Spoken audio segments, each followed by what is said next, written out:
예, 감사합니다. 오늘 말씀 마태복음 5장 1절로 4절 말씀입니다.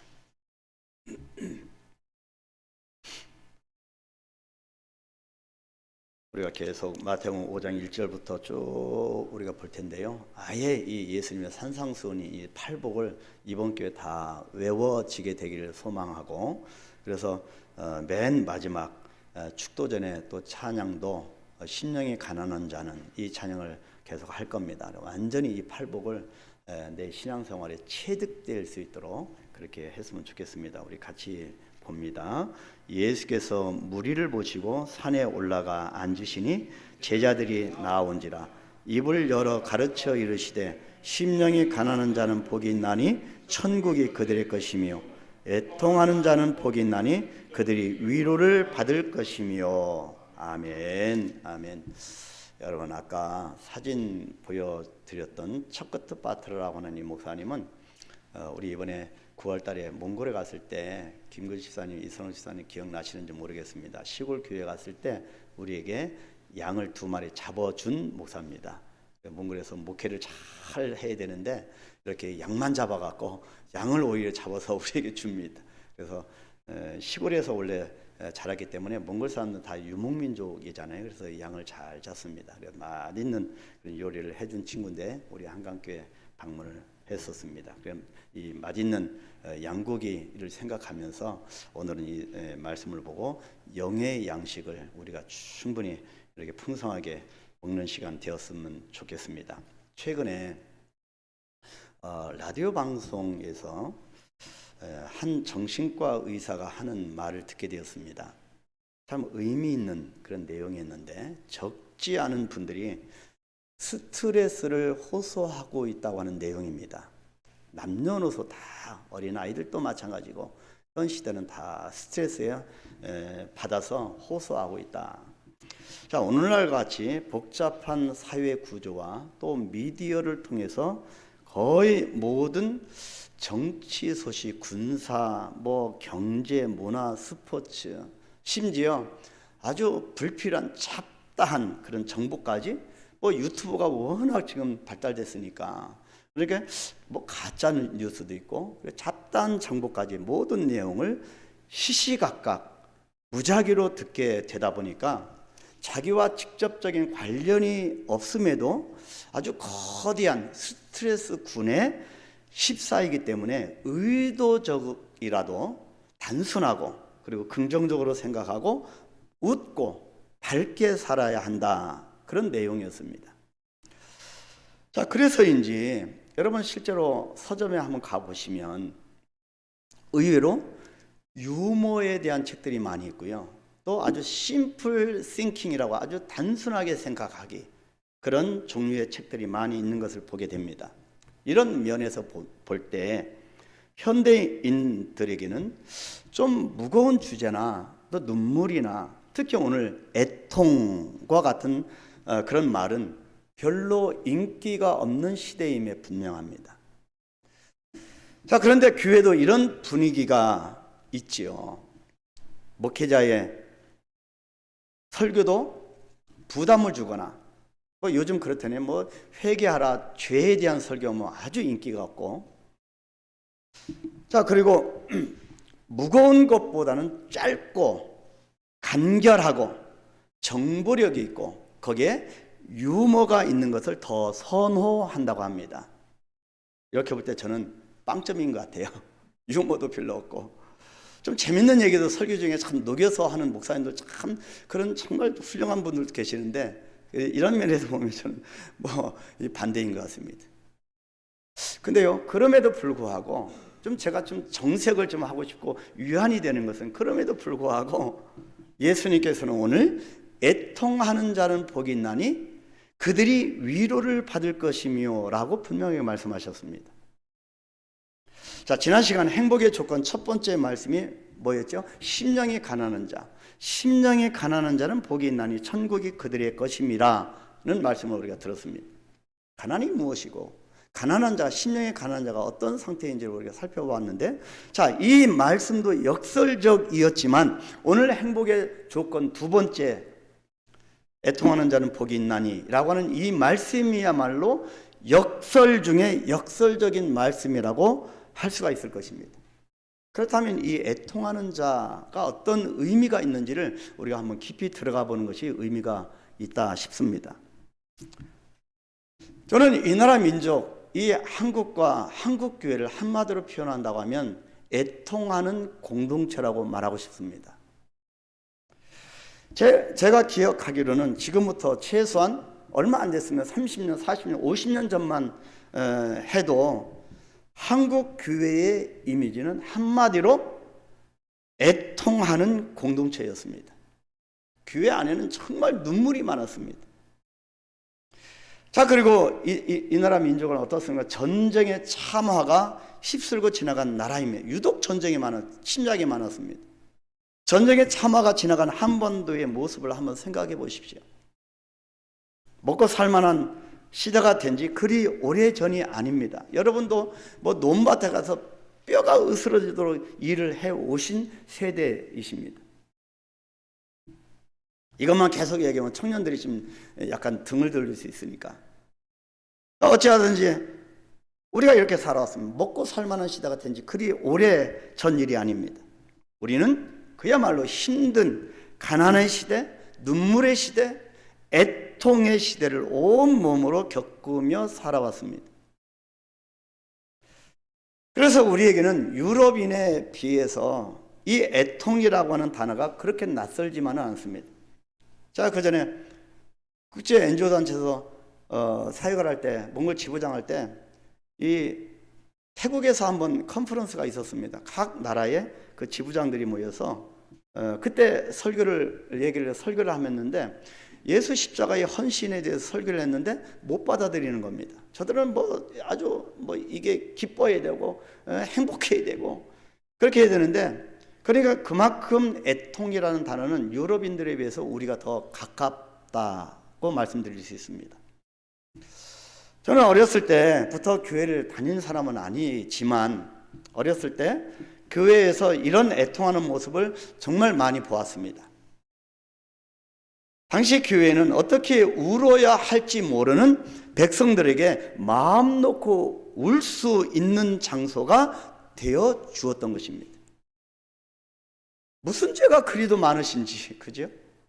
무슨 한이 그렇게도 많으신지 새벽 기도 때마다, 철야 기도 때마다 얼마나들 우시는지, 그야말로 당시 마룻바닥은 매 예배 때마다, 특히 부흥회 때에도 성도님들이 흘린 눈물로 번복이 되었던 것을 본 기억이 지금도 생생합니다.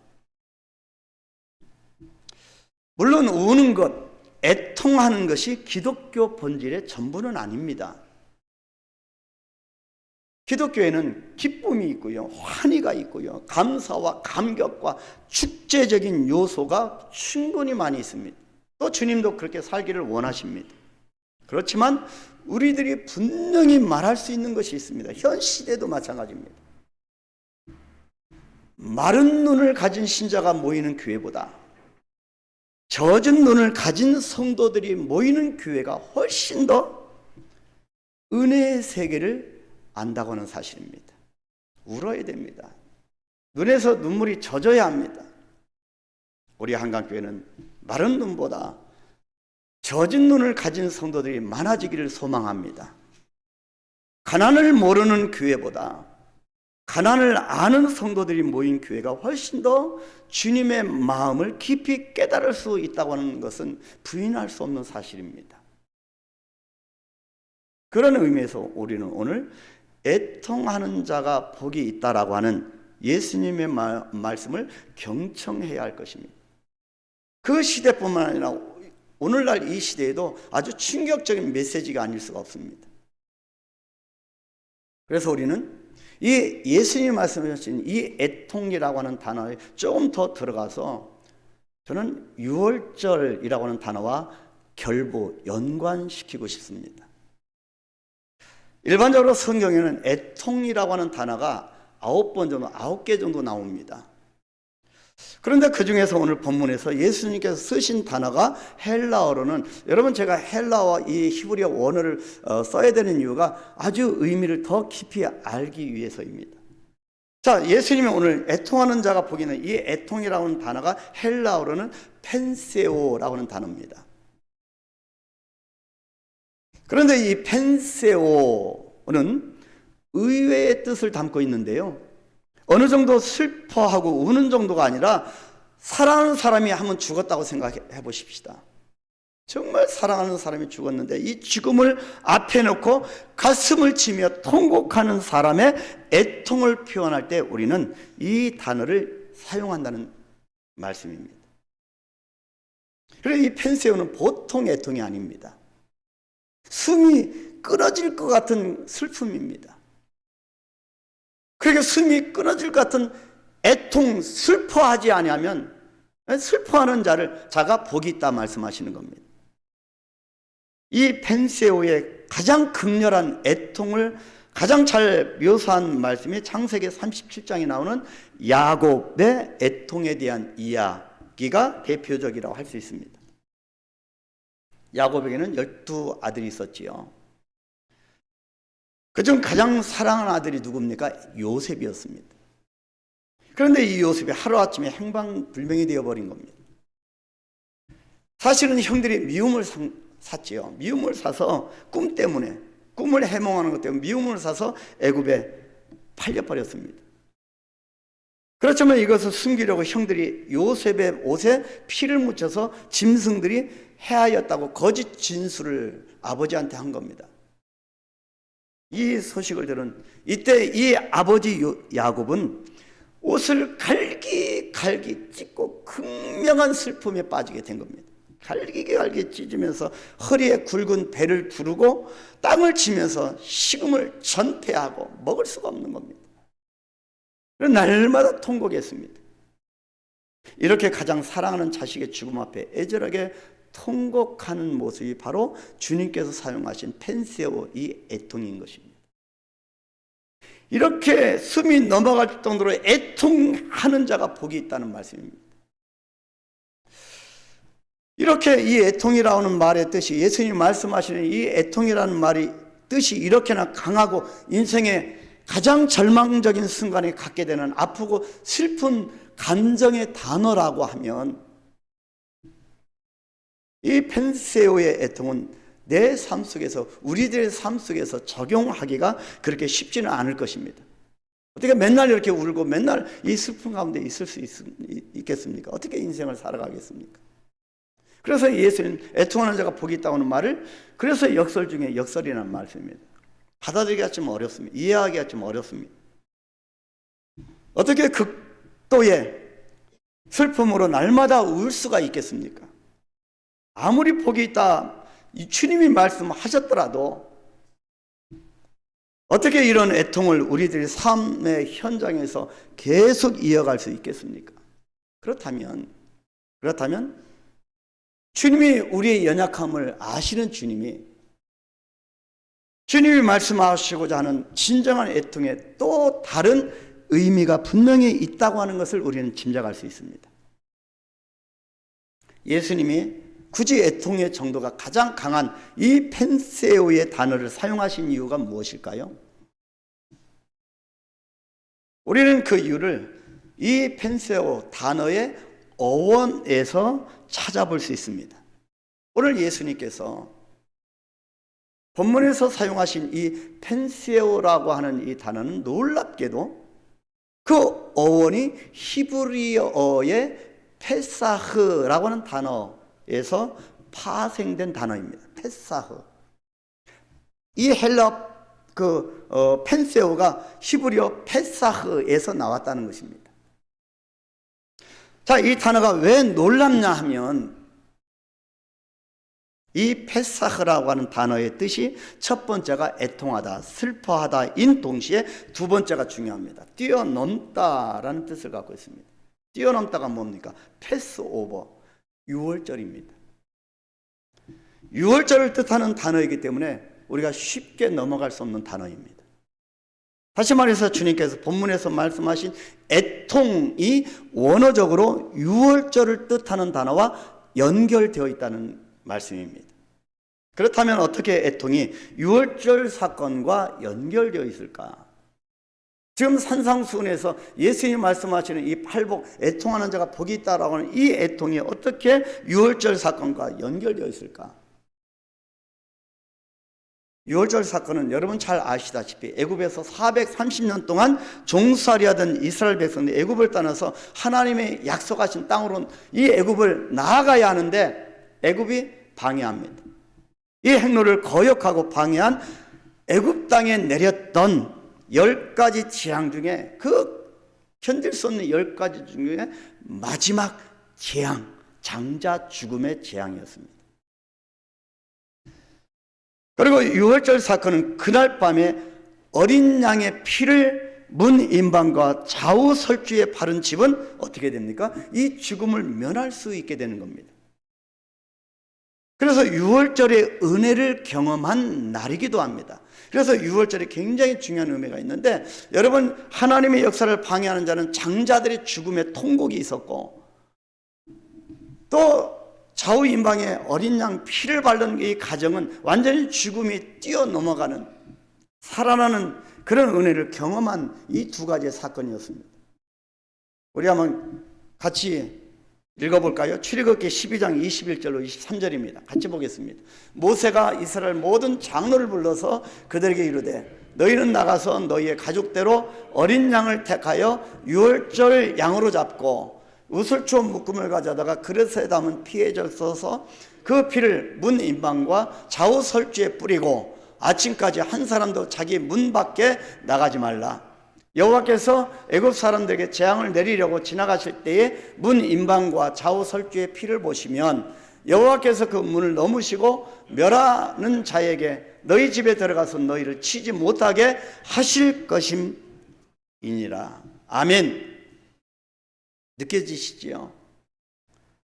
이날은 분명 애굽 온 땅의 장자가 맏아들이 죽었던 가장 큰 슬픔의 날, 애통의 날, 즉 펜세오의 날이었습니다.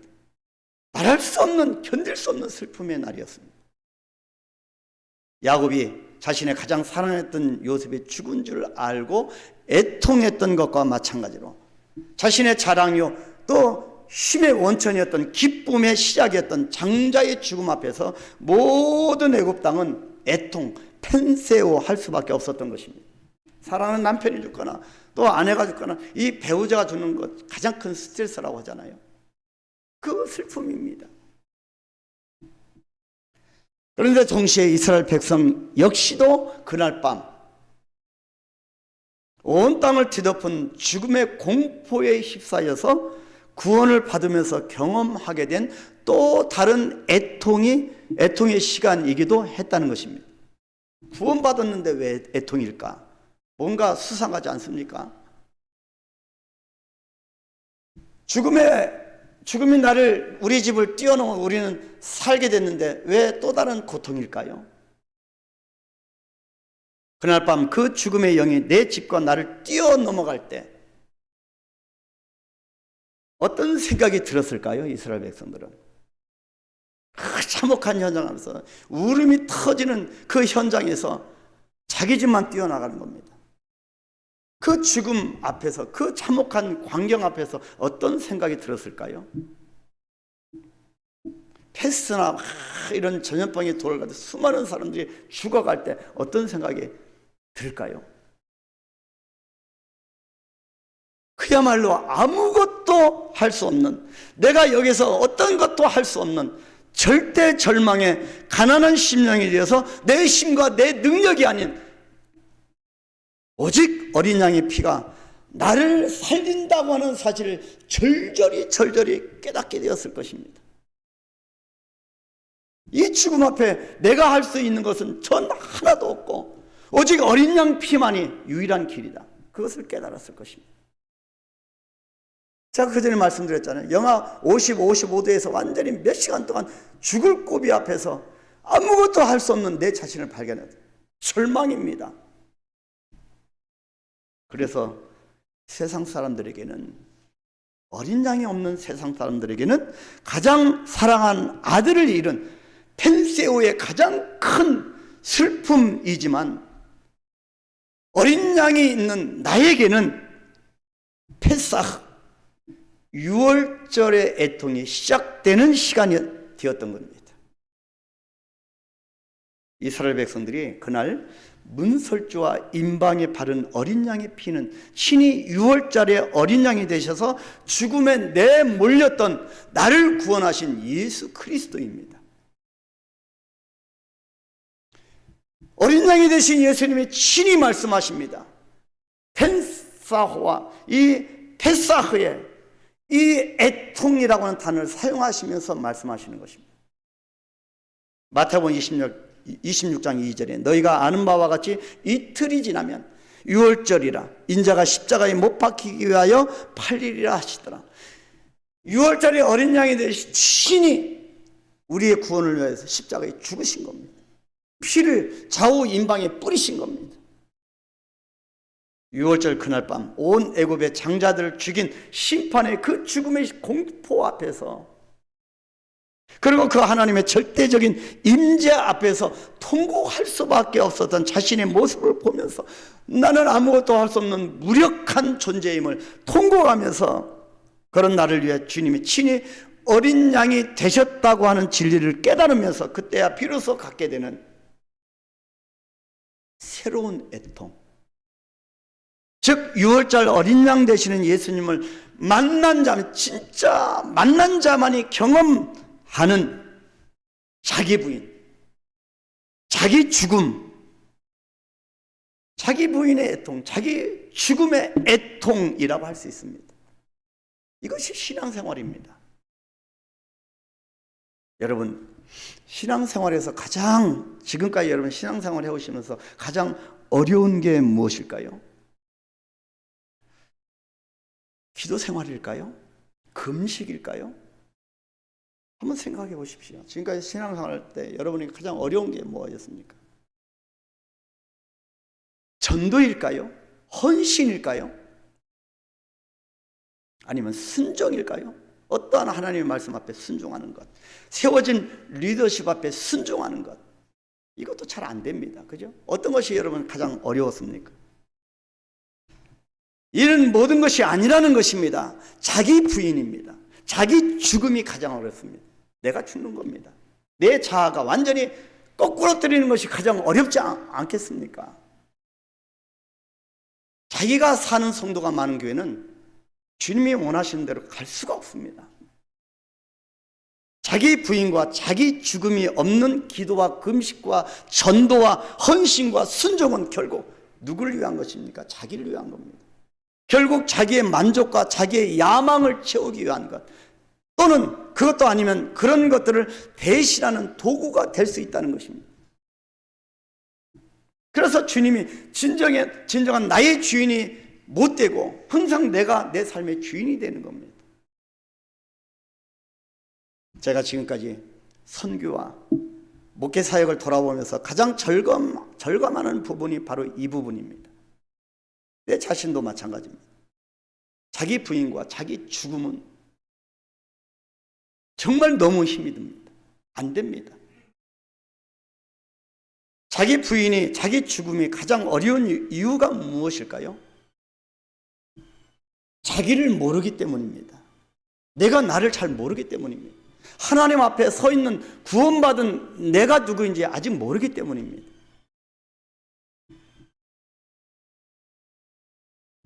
자기를 아는 것은 여러분, 자기 개발이나 독서나 그런 일종의 깨달음에서 오는 것이 아닙니다. 자기를 안다고 하는 것은 오직 나를 만드신, 나를 누구보다 잘 아시는 하나님의 영이신 성령님이 오셔야만 나를 볼 수 있고 나를 알 수가 있기 때문입니다. 그래서 우리가 끊임없이 기도하는 것 아니겠습니까? 성령을 체험하면서 비로소 자기를 그래서 자기의 자아를 온전히 주님의 십자가에 못 박고 내가 죽었던 자기 부인, 자기 죽음이 이루어졌던 사도 바울이 이렇게 애통했습니다. 로마서 7장 24절이죠. 오라 나는 곤고한 사람이로다. 이 사망의 몸에서 누가 나를 건져내랴. 여러분, 애통입니다. 절규입니다. 이 말씀은 감탄문이 아닙니다. 현대인의 성경은 이 부분을 나는 얼마나 비참한 사람인가요? 누가 이 죽음의 몸에서 나를 구해내겠습니까? 그렇게 기록하였습니다. 바울이 피탄에 빠져서 가슴을 치며 애통하는 글입니다. 자기가 죽은 겁니다. 여러분 중에 이런 애통을 경험하신 분이 계십니까? 정말 그분은 진짜 복 있는 분이십니다. 이제 분명한 것이 있습니다. 분명해진 것이 있습니다. 기독교는 자기 개발이나 자기가 잘 되는 자기 완성의 종교가 아니라는 것입니다. 그래서 교회 다니는 목적이 뭔가 교회로부터 원해서 다니는 것이 아니는 겁니다. 자기 완성이 아닙니다. 기독교는 오직 6월절 밤 어린 양의 피, 십자가로 인한 자기 절망, 자기 부인, 자기 죽음의 그 애통을 통과한 자가 누리는 부활이 있을 뿐입니다. 이것이 불교와 차이점입니다. 제가 불경을 또 참불가를 그렇게 부르며 불경을 연구하면서 제가 아무리 들어가 봐도 수도하면 깨달음이 오고 깨달으면 부처가 될 수 있다라고 하는 것이 불교의 경전의 가르침입니다. 근데 깨달음이 없는 건 더 힘듭니다. 근데 자기 완성 이루는 것이 불교인데요, 우리 기독교는 자기가 깨어져야 하는 것입니다. 자기 부인, 자기 죽음이 자기가 깨어지면 부활이 있는데, 여러분 그 단계에 가면 어떤 단계로까지 나아갑니까? 하나님 앞에서 애통하게 됩니다. 세상이 아닌, 물질이 아닌, 건강이 아닌 그것이 우상이 되어서 그 우상 앞에 무릎 꿇는 것이 아닌 하나님 앞에서의 애통의 단계로 나아가게 됩니다. 왜 하나님 앞에 나가 애통합니까? 하나님의 애통을 알기 때문입니다. 좀 더 구체적으로 이 말씀을 묵상을 해본다면, 이 펜세오 애통이 자기 사랑하는 사람이 죽는 큰 고통이라면, 애통이라면, 이 페사흐 애통은 6월달에 어린 양의 피를 통한 구원을 경험할 때 오는, 나는 아무것도 할 수 없다, 이 죽음 앞에서 나는 아무것도 할 것이 없다고는 자기 무력감, 자기 절망, 자기 죽음, 자기 부인의 애통을 말합니다. 우리에게, 우리 기독교인들에게 이 애통이 있어야 합니다. 이것은 구체적으로 어떤 애통을 의미할까? 그것은 바로 자기의 죄와 자신의 죄성, 도무지 자기 부인이 되지 않는, 내가 죽지 않는 무기력한 자신을 보면서 절망하는 자가 갖는, 비로소 그때 절망하는 자가 갖는 하나님 앞에서의 애통하는 모습입니다. 저는 종종 오늘날의 교회가 지극히 가벼운 자기 기쁨과 자기 만족에만 빠져 있는 것이 아닌가, 그런 마음이 들 때가 참 많습니다. 신앙생활을 마치 내가 하고 있는 이 예배나 어떤 사역이나 헌신과 봉사나 인간관계 등등으로만 이해하고 있는 사람들이 너무나 많습니다. 기독교 본질에서 좀 벗어난 겁니다. 하나님 앞에서의 자기 절망과 자기 부인의 애통이 계속되지 않는 이상, 내가 나를 죽이는 작업이 계속되지 않는 이상, 우리는 겉으로는 주님과 교회를 섬긴다고는 하지만 결국 자기 기쁨, 자기 만족을 위한 종교 생활에 머무르고 많은 우를 범할 뿐이라는 것입니다.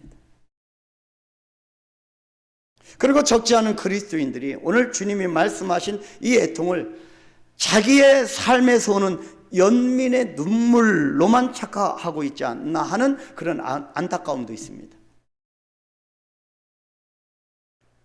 물론 우리 모두에게는 삶의 무거움이 있습니다. 고통도 있고요. 예기치 않게 사랑하는 사람과의 이별도, 죽음의 이별도 있을 수 있고, 오늘 우리 권사님들도 그렇고 우리 사랑하는 남편 먼저 가신 권사님도 계시고 있잖아요. 이런 슬픔을 우리가 내생은 않지만 좀 누가 툭 건드리기만 해도 눈물이 쏟아져 나올 것 같은 그런 아픔들이 있잖아요.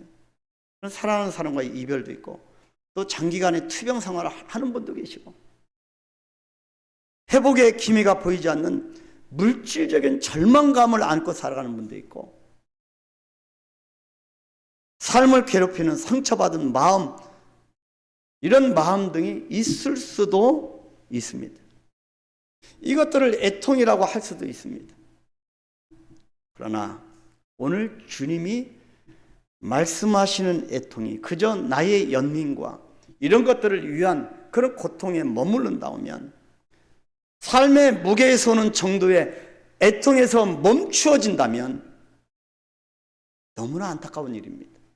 그거는 것들 때문에 예수님이 팔복을 통하여 애통하는 자가 복이 있다고 말씀하신 것은 아니라는 것입니다. 그래서 우리가 건강을 위해서, 우리가 물질을 위해서 기도하는 것도 중요하지만 더 본질적인 것이 있다는 것입니다. 그래서 너희는 하나님의 나라와 의를 구하라, 그러면 이 모든 것을 더하시라. 그 똑같은 이 맥락입니다. 오히려 나의 모든 것의 주관자가 되시고 나의 모든 슬픔과 아픔을 아시는 주님 앞에 나아가 무릎 꿇고, 오히려 내 자신의 연민의 애통이 아닌, 내가 힘들어서 눈물 짓는 그런 눈물이 아닌 하나님 앞에서의 애통으로 나아가야 한다는 것입니다. 다윗이 하나님께 부르짖어 애통하는 고백을 한번 들어보십시오. 바로 시편 51편 17절입니다. 하나님께서 구하시는 제사는 상한 심령이라. 하나님이여, 상하고 통회하는 마음을 주께서 멸시하지 아니하시리이다. 다윗은 자기가 하나님 앞에 가야 할 마음이 상하고 통회하는 심령, 즉 애통이라고 하는 것을 알았던 것입니다. 그런데요, 이 시편 51편, 이 다윗이 시편 51편을 기록했는데, 이 기록한 배경은 언제인 줄 아십니까? 다윗이 한참 죄를 지었을 때, 그리고 죄의 결과로 죽음 앞에, 사랑하는 자식의 죽음 앞에 지었던 이 시편입니다. 다윗이 우리아의 자기 부하 우리아의 아내 바세바와 동침하게 됩니다. 그 이후에 아무도 모르고 지나간 줄 알았던, 이제는 아무도 모르겠지, 그렇게 알았던 그 무렵에 누가 찾아옵니까? 선지자 나단이 찾아오는 겁니다. 아주 책망을 합니다. 나단으로부터 하나님께서 슬퍼하신다고 하는 책망을 받은 후에 기록한 것이 시편 51편입니다. 이 시간적으로, 그때가 밧세바로부터 낳은 첫 아들이 죽었을 때 고백한 노래가 시편 51편입니다. 그래서 우리는 이 시간적인 이 사건을 보면서 우리의 묵상을 좀 더 넓혀볼 필요가 있습니다. 하나님께서 구하시는 제사는 상한 심령이라고 말씀합니다. 하나님이여, 상하고 통회하는 마음을 주께서 멸시하지.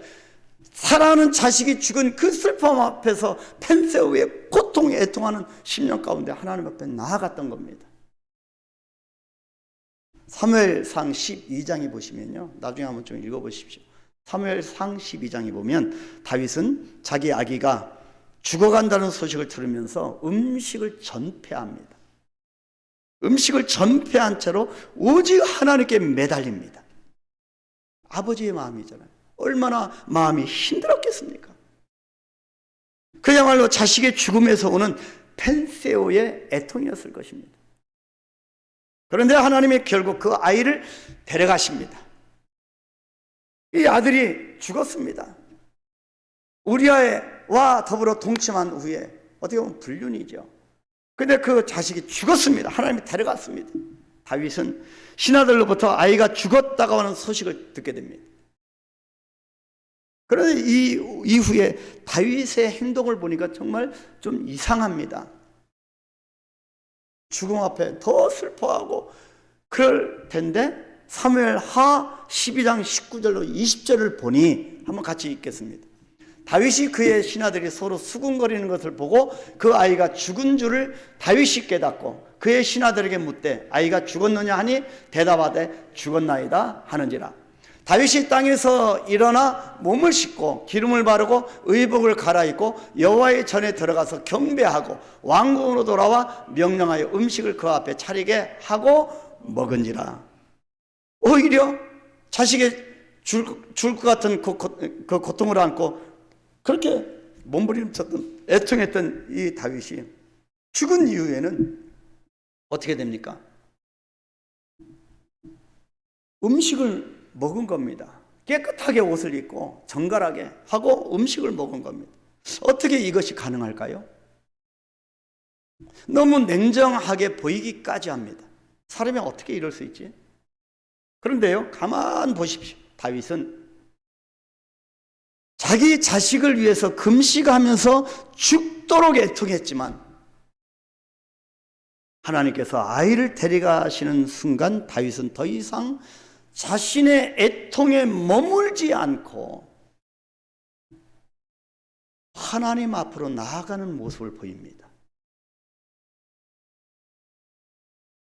전에 들어가서 하나님의 성전에 들어가서 경배를 했다고 합니다. 그리고 음식을 먹었습니다. 오늘 예수님의 말씀에 비춰보면 애통하는 자가 복이 나니, 이 말씀에 비춰보면 자식을 잃으면서 오는 큰 슬픔, 펜세오의 애통이 그 가운데서 생명의 주관자이신 하나님을 만나면서 어떻게 바뀌었습니까? 다윗이 페사흐의 애통으로 바뀐 것을 알 수가 있습니다. 자기 죽음을 통한 하나님 앞에서의 애통입니다. 바로 이것이 아들이 없어서 애통하며 기도하는 이 한나에게 하나님의 마음과 통한 겁니다. 마음과 통한 하나님의 마음을 알게 된 그 애통으로 바뀐 겁니다. 그래서 아들을 주시면 아들 앞에, 그 아들을 하나님 앞에 다 드리겠다고 그렇게 서원 기도하는 거 아니겠습니까? 이후에 다윗이 시편 119편, 이런 애통의 모습이 바뀌어진 이 다윗이 시편 119편 136절에서 이렇게 고백합니다. 같이 큰 소리로 고백하십시다. 그들이 주의 법을 지키지 아니함으로 내 눈물이 시냇물같이 흐르나이다. 이 눈물은 다윗의 눈물이겠습니까? 아닙니다. 백성들이 하나님의 말씀대로 행하지 않는 것을 보고 오히려 이제는 이 모든 과정을 통과한 다윗이 눈물을 흘리는 시냇물같이 흐르는데 이 눈물은 다윗의 눈물이 아니라는 것입니다. 이 땅에 자기 마음대로 사는 자의 강포와 무례와 그로 인한 억압과 압제로 고통당하는 사람들 향한 하나님의 애통이었던 것입니다. 하나님이 이 시대를 바라보면서 지금도 하나님의 눈물을 흘리시며 애통하신다는 것입니다. 다윗이 이때 비로소 하나님의 눈물을 깨닫게 된 겁니다. 하나님의 애통으로 승화시킨 겁니다. 이 시편에 다윗의 눈물을 보면서 이것은 다윗이 운 것이 아니라 하나님께서 우셨다라고 표현한 분이 있습니다. 조니 에릭슨 타다라고 하는 그런 분인데 여성분입니다. 1949년생이라고 하네요. 비슷한 연배가 계시죠. 1949년생으로 올해 74세가 된다고 합니다. 자, 이 여성분은 17살 때 다이빙을 하다가 척추를 다쳐서 목을 제외한 모든 부분이 마비되어서 살아갔습니다. 저희 돌아가신 형제 중에서도 그런 형님이 계십니다. 근데 이분은 완전히 목 말고는 움직일 수가 없고 평생을 그렇게 살았어요. 얼마나 힘이 들었겠습니까? 놀랍게도 어느 날 시편을 묵상하다가 시편에서 다윗의 눈물이 아니라 다윗을 사랑하시는 하나님의 눈물을 발견하게 된 겁니다. 그리고 자신의 아픔보다 훨씬 크신 하나님의 눈물을 보게 된 겁니다.